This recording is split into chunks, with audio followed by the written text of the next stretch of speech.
Vince Morales claims that he was offered $70,000 to fix a fight. And a number of fighters came out. I'm just offering Vince's name as a jumping off point. There's a whole article. A couple of female fighters came out and they said that they were offered money to fix fights. Vince was most interesting to me because he had a specific number. A lot of the other fighters that came out with allegations that they were paid to take a dive, it was a little bit more of a broad stroke. And I would say whoever talked to Vince was serious. If they had the money worked out, there was probably even a number of other details. Now, on a Vince Morales fight, it would be very hard to recoup. I don't know if you guys are bettors or if you ever walk up to the window, but there's limits. There's limits, and that's on Floyd Mayweather fights. That's on Conor McGregor fights. Now, you can get somebody to come from the back, and you can get somebody to wave it. You will ultimately, if you're talking about one of these big, massive fights, you'll ultimately be able to place your bet. But there's no sports book in the world in any fight that Vince Morales has ever had that you could place a $70,000 bet. I'm just trying to do the math. If Vince is going to get 70, then whoever's betting is betting at least 70. Now, that wouldn't have to be true. He could be a 3-1 underdog, and they're going to bet 50 grand, get back 150, but then they still got to get him his money in cash. They can't have a paper trail. So if he's 3-1 and you put 50 and you get 150, you pay him in cash, you take care of your paperwork, you're at dead even. I mean, it's a very tough story to accept. Not to mention the repercussions of walking up to a fighter and asking them to take a dive. It would be the ultimate insult. If you were a personal friend and you asked them to do it, your relationship is going to be over. And it doesn't mean that it doesn't happen. I saw a bribe go down. I saw it happen one time. It was exact reverse, though. A reverse bribe, but I don't know what else to call it. It was the Russian. It was amateur wrestling. It was the Russian versus the Cuban. And the Russians will take dives for money. The Cubans will take dives for money at world and Olympic competition. They're very well known for this. What was most unique about this match that came down to Russia versus Cuba is it was the heavyweight match, meaning it was the final match. Oh, by the way, if the Russian wins, Russia wins the championship. If Cuba wins, America wins the championship.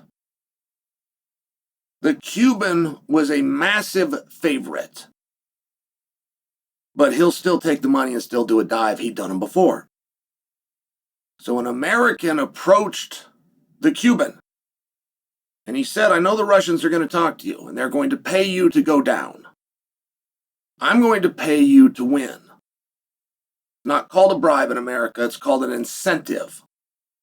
We don't incentivize losing in America, we incentivize success. And the Cuban took the deal. Cuban accepted the deal, went out, beat the Russian, which gave glory and the team championship to America. I bring that to you because it seems like a very honorable story. I think it is an honorable story. I think that's right about you incentivize things as opposed to financially encouraging a loss. I think that's all right. But it's very uncommon, and it's very awkward either way, and who is having those discussions? And how do they go, and where are you placing the bet? And I'm not challenging in the least any of these stories that we're told. I would just like a little bit of clarity because I find it interesting. Maybe I like those movies. Maybe I like those kinds of books. I would just find it interesting when all these people are coming up and they're saying that they were offered money to take a dive. Is that something in jest? Is that a joke? Is that somebody that goes, hey, I'll pay you to lose, elbow and a wink because he's been drinking some beers and thinks it's funny? I've had that happen to me 20 times, and I've always thought the guy was a bit of a dork, but he wasn't serious. I also knew the guy. The guy didn't have $100 to go put down on a sportsbook window as it was. There was no question within the statement of being made to me about, hey, I'll give you some money if you go down and take a dive. There was no question that it was not serious. Vince Morales sounds a lot more serious, $70,000. And I'm just curious. I'm just curious for the fun of having a conversation. When I ask you, I don't mean it rhetorically, I mean it literally. Are you aware that you cannot go up and bet $70,000 on any fight that Vince Morales has ever had? And there is no sports book ever that would have taken that kind of action. If you go to do it online and you have special limits, you could get up and work your way up to closer to $1,500 per bet. You would start and open at $5. So if you went and you made a deal with Vince, just using his name because it's out there, Vince, if you see this, I'm not picking on you in the least. I think you're a great guy. But if you went out and you made that deal with Vince, you're going to have to get Vince his 70 grand. Like, there's a lot of people that you're going to try to shorten life. The cage fighter isn't one of them.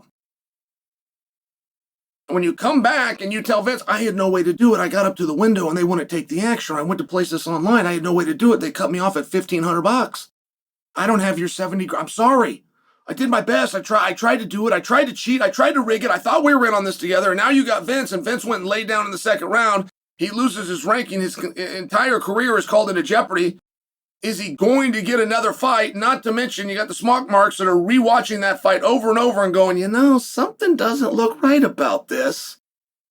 You have all these situations for some admitted crook to come up to you and let you know, I was never able to place the action in the first place. It turns out the sports book don't take 70 grand on undercard fights. It turned out that the undercard of the entire event didn't have 70 grand in action any way that you want to do it, all total. All total, all the matches, red corner, blue corner, prop bets, live bets, any way you want to do it, there was not 70,000 worldwide bet on the entire undercard. So when I went up to the window and I tried to put 70,000 on this guy to lose in this round, they didn't let me place the bet. And they wanted to let you place the bet. That never would have happened. So it just makes me curious. I'm curious about it. It's one of the things. With the story of the NBA, and I got to leave it at that, the story, like this is still unfolding and enveloping. It's one of the things that does add a layer of complexity, that they were looking for prop bets, not straight up who's going to win. The NBA literally is being accused of having a player remove himself from a game for prop bets, or a top coach pulling a player from a game.